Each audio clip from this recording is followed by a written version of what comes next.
샬롬, 시냇가에 나를 심다 신하심 챌린지 24일 차입니다. 9월 10일 수요일 스바냐 1장 1절에서 13절 말씀 묵상 시작합니다.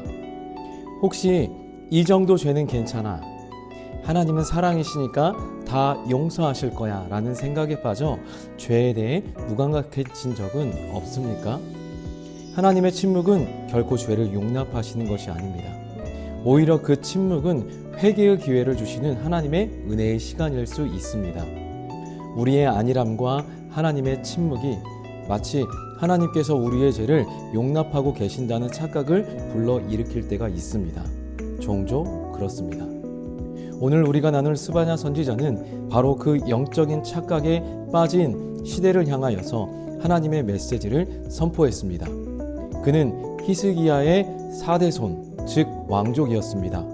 누구보다 지도층의 부패와 백성들의 타락을 가까이서 목격했던 그를 통해 여호와의 날에 등불을 들고 숨어있는 모든 죄악을 샅샅이 찾아내어 심판하실 것이라는 하나님의 엄중한 경고를 전합니다.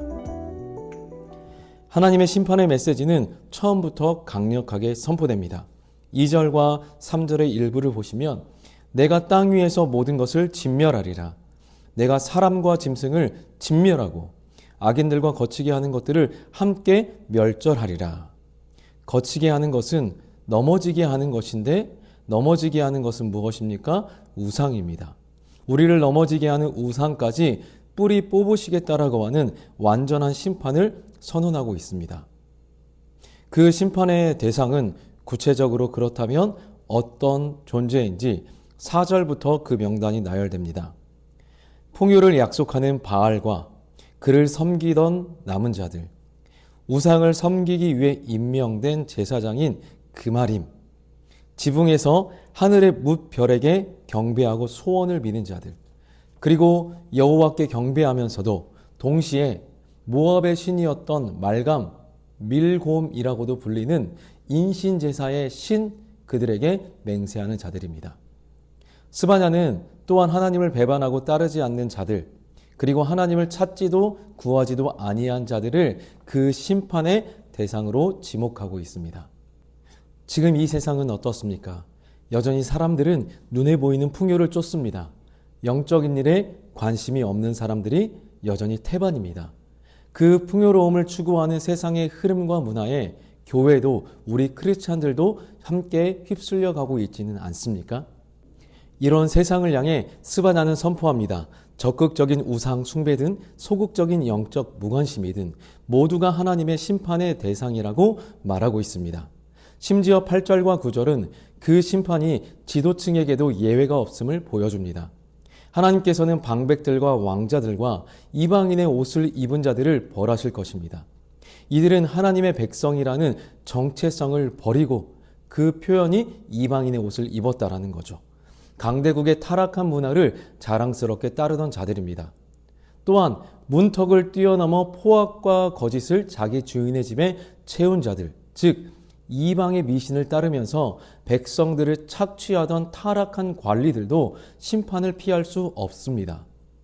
그렇다면 그 심판의 날, 여호와의 날은 어떤 모습일까요? 바울은 먼저 7절에서 이렇게 경고합니다. 주 여호와 앞에서 잠잠할지어다. 이는 여호와의 날이 가까워 왔으므로. 여호와의 심판의 날은 단순히 먼 미래의 일이 아니라는 겁니다. 하나님의 심판이 이제 곧 임박했으니 더 이상 죄 가운데에서 안일하게 있지 말고 정신을 차리고 잠잠히 하나님의 음성을 들으라는 시급한 경고입니다. 그리고 그 가까이 온 여호와의 날에 어떤 일이 일어났는지 비유로 설명합니다. 7절, 그날을 여호와께서 희생을 준비하셨다고 묘사합니다. 그 희생의 제물은 그런데 짐승이 아니라 심판받을 죄인들입니다. 그리고 이어 7절 하반절에 그가 청할 자들을 구별하셨다라고 말합니다. 하나님께서 이 심판의 잔치에 초청한 손님은 바로 유다를 멸망시킬 이방 군대, 바로 바벨론입니다. 하나님의 심판은 예루살렘의 그 어떤 것도 피할 수 없습니다. 상업의 중심지였던 어문에서는 경제가 무너지는 곡소리가 날 것이고, 부유층이 살던 제2구역에서는 교만의 상징이었던 부가 사라지는 부르짖음이 있을 것입니다. 상업지구였던 막데스의 모든 상인들은 끊어질 것이라고 하나님의 심판에 대해서 말씀하고 있습니다. 그리고 이 모든 심판의 정점은 12절에서 나타납니다. 하나님께서는 등불로 예루살렘을 두루 찾아 벌하실 것이라고 말씀합니다. 누구를 찾으실까요? 바로 12절 말씀해 보시면 찌꺼기같이 가라앉아서 마음속에 스스로 이르기를 여호와께서는 복도 내리지 아니하시며 화도 내리시지 아니하시리라 하는 자들입니다. 즉 이들은 하나님을 삶과 무관한 존재로 여기며 그분의 존재를 무시하는 실질적인 무신론자들, 바로 그들을 하나님은 결코 놓치지 않고 샅샅이 찾아내어 심판하시겠다는 강력한 의지를 보여주시는 겁니다. 숨어있고 드러나지 않는다 할지라도 하나님께서는 반드시 찾으신다라는 엄중한 선포입니다. 그렇다면 하나님께서 이토록 무섭게 심판하는 이유는 무엇입니까? 그것은 단순히 영적 무감각을 깨우기 위함이라는 소극적인 차원을 넘어섭니다. 스바냐 1장이 보여주는 심판의 이유는 그들의 뿌리 깊은 우상 숭배와 종교 혼합주의, 그리고 사회 전체에 만연한 포악과 거짓을 더 이상 지켜볼 수 없으셨기 때문입니다. 하나님은 사랑이시지만 동시에 거룩하시고 공의로우신 분입니다. 죄와 결코 함께 하실 수 없는 분입니다. 하나님의 오래 참으심의 때가 찼을 때 그분은 공의로 반드시 심판하시게 됩니다. 여호와의 날은 바로 그 하나님의 거룩하심과 공의가 온 세상에 드러나는 날입니다.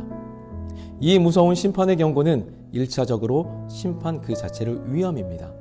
하나님의 공의는 반드시 실현됩니다.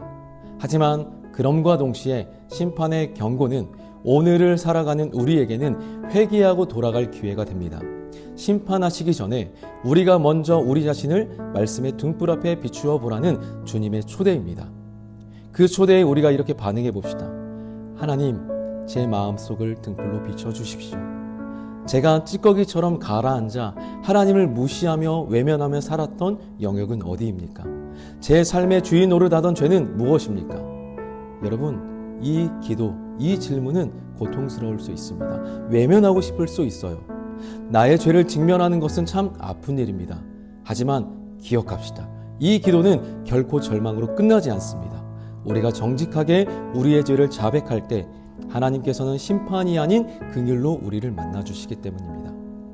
우리를 회복하시는 십자가의 예수님을 만납시다.